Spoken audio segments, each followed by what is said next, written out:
offline, tapos flexi time, pagkatapos hindi ka na may stress sa napakaraming problems ng mga clients. If this is what you're looking for, then perhaps you want to join our financial VA class. Ito rin yung tinatanong dito niya.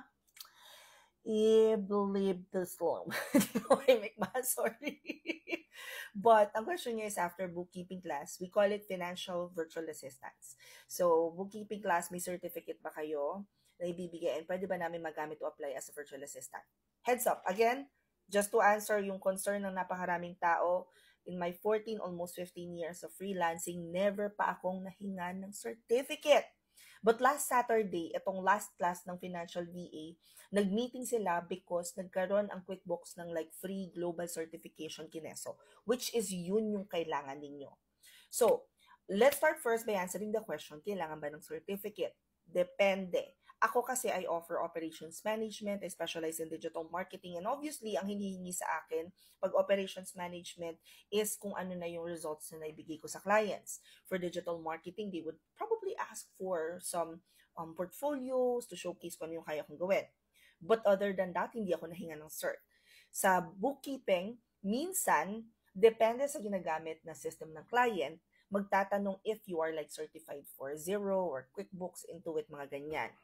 And tinutulungan talaga namin kung papaano nga ba makakakuha nun. So apart from technical knowledge, apart from our certification process, which is consisted of application book, final activity, mock interview, tuturuan din namin kayo kung paano nga ba makakuha ng certification sa mga platforms. But more importantly, you have to focus on ano nga ba ang ginagawa ng financial VA or ng bookkeeper if you're offering it as a service globally, paano nga ba talaga mag-handle ng books.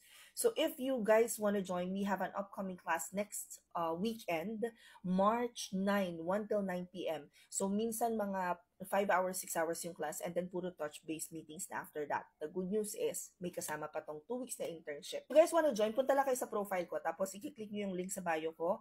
Pagkatapos makikita nyo na dito yung listahan ng lahat ng open classes na meron kami.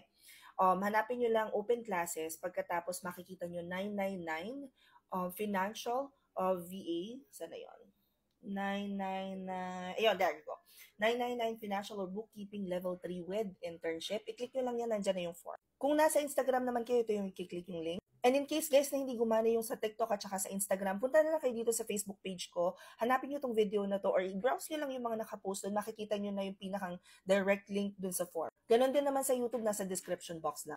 And again, for the most part, hindi kayo hihingan ng certification kung gusto niyo na mag-apply as a bookkeeping or virtual assistant, lalo na kung mag-a-assist pa lang naman kayo sa pagka-handle ng books and all that. But in any case, yes, we produce certificates. You just have to follow yung aming process. And we will also help you get certified sa mga platforms na ginagamit ng mga bookkeepers. Hope this helps. Comment any questions you guys have about working from home. Follow for more work from home chismis. Bye!